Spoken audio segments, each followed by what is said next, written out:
అభిమన్యుడి గురించి తెలుసుకుందాం. అభిమన్యుడు అర్జునుడు, సుభద్రల కుమారుడు మరియు శ్రీకృష్ణుడు, బలరాముడి మేనల్లుడు మరియు కురువంశంలో ఒక ముఖ్యమైన యోధుడు.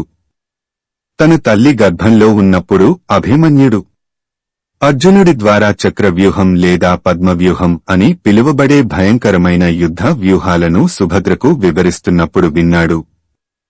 అర్జునుడు పద్మవ్యూహ నిర్మాణంలోకి ఎలా ప్రవేశించాలో వివరించాడు, కాని నిష్క్రమించే మార్గాన్ని వివరించేలోపే సుభద్ర నిద్రలోకి జారుకుంది మరియు పుట్టబోయే అభిమన్యు కూడా నిద్రపోయాడు. ఫలితంగా అభిమన్యు పద్మవ్యూహంలోకి ఎలా ప్రవేశించాలో నేర్చుకున్నాడు, కాని దాని నుండి ఎలా బయటపడాలో నేర్చుకోలేదు. బాల్యంలో అభిమన్యు తన తండ్రి అర్జునుడి దగ్గర యుద్ధం మరియు ఆయుధాలలో శిక్షణ పొందాడు మరియు కొంతవరకు కృష్ణుడి వద్ద కూడా శిక్షణ పొందాడు. అతను చాలా ధైర్యవంతుడు, నైపుణ్యం కలిగినవాడు మరియు తన వయస్సుకు మించి తెలివైనవాడు అని ప్రసిద్ధి చెందాడు. అతను ఘటోత్కచుడు మరియు అతని తరంలోని ఉత్తర కుమారుడి వంటి ఇతర యువ యోధులతో స్నేహాన్ని పెంచుకున్నాడు మరియు అతని బంధువులైన ద్రౌపది కుమారులతో సన్నిహితంగా ఉండేవాడు. అభిమన్యు మత్స్య రాజే యువరాణి మరియు విరాట రాజు కుమార్తె అయిన ఉత్తరను వివాహం చేసుకున్నాడు.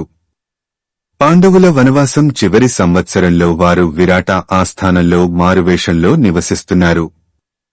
కృష్ణుడు విరాటుడిని ఒప్పించడంలో కీలక పాత్ర పోషించాడు మరియు సుభద్ర కూడా వివాహానికి అంగీకరించింది. అభిమన్యు భార్య ఉత్తర అతనికి చాలా అంకితభావంతో ఉంది మరియు తరువాత అతని వంశాన్ని కాపాడుకోవడంలో కీలక పాత్ర పోషించింది. అభిమన్యుడు కురుక్షేత్ర యుద్ధంలో ముఖ్యంగా 13వ రోజులో కీలక పాత్ర పోషించాడు. అంతకు ముందు రోజుల్లో కూడా అతను అపారమైన పరాక్రమాన్ని ప్రదర్శించాడు. దుర్యోధనుడి సోదరులు సహా అనేక మంది కౌరవ యోధులను ఓడించాడు మరియు ద్రోణుడు మరియు కర్ణుడు వంటి గొప్ప యోధులను కూడా ఓడించాడు. చక్రవ్యూహం ఇది అభిమన్యుడి జీవితంలో అత్యంత ప్రసిద్ధమైన మరియు విషాదకరమైన ఘట్టం. 13వ రోజు ద్రోణాచార్యుడు చక్రవ్యూహం పన్నాడు. ఆ వ్యూహంలోకి ఎలా ప్రవేశించాలో మరియు నిష్క్రమించాలో తెలిసిన ఏకైక యోధుడు అర్జునుడిని సంశక్తులు అని పాతాళలోకానికి చెందిన రాక్షసులు దుర్యోధనునికి సహాయం చేయడానికి వచ్చారు. సుశర్మ మరియు త్రిగర్త సోదరులతో కలిసి అడ్డుకున్నారు. పాండవులు అర్జునుడు లేకుండా చొచ్చుకుపోలేకపోయారు. అప్పుడు ధర్మరాజు అభిమన్యుడిని అడిగగా ఆయన ముందుకు వచ్చి తాను ఎలా బయటపడాలో తెలియకపోయినా దానిలోకి ప్రవేశించగలని చెప్పాడు. పాండవ సైన్యాధిపతులు అతనిని అనుసరించి తప్పించుకోవడానికి సహాయం చేస్తామని చెప్పారు. అయితే పద్మవ్యూహం ప్రవేశద్వారం వద్ద సైంధవుడిని సునాయాసంగా ఓడించాడు, కాని చంపలేదు.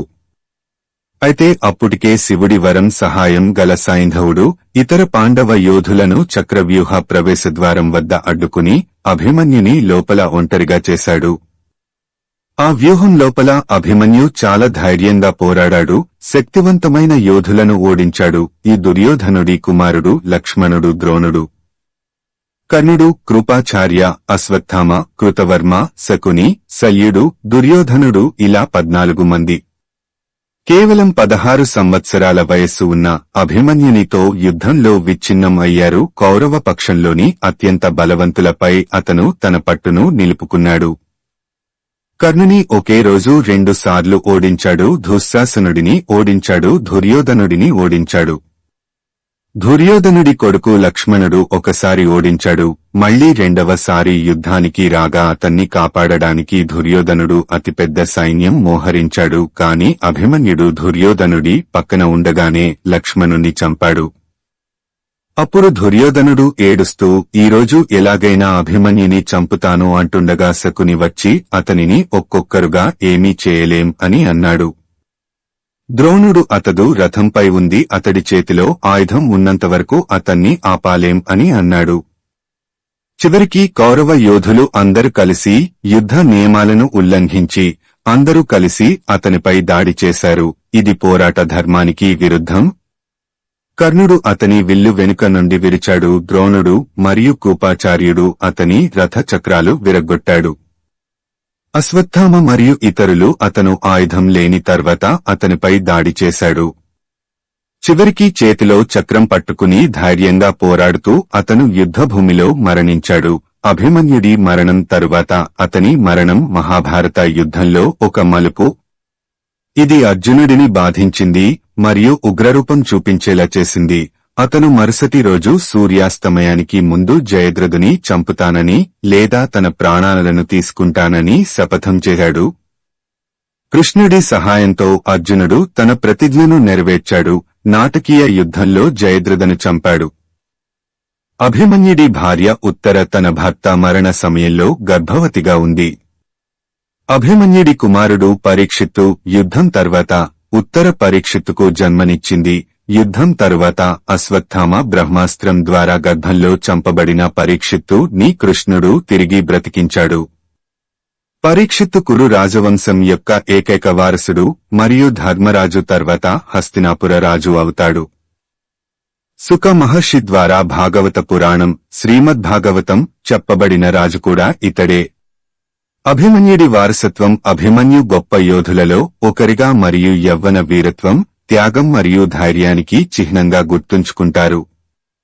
అతని విషాద మరణం మహాభారతంలో అత్యంత హృదయ విదారక ఘట్టాలలో ఒకటిగా మిగిలిపోయింది. అతని స్వల్ప జీవితకాలం ఉన్నప్పటికీ పరీక్షిత్తు ద్వారా పాండవ వంశం కొనసాగింపును వదిలి వెళ్లాడు.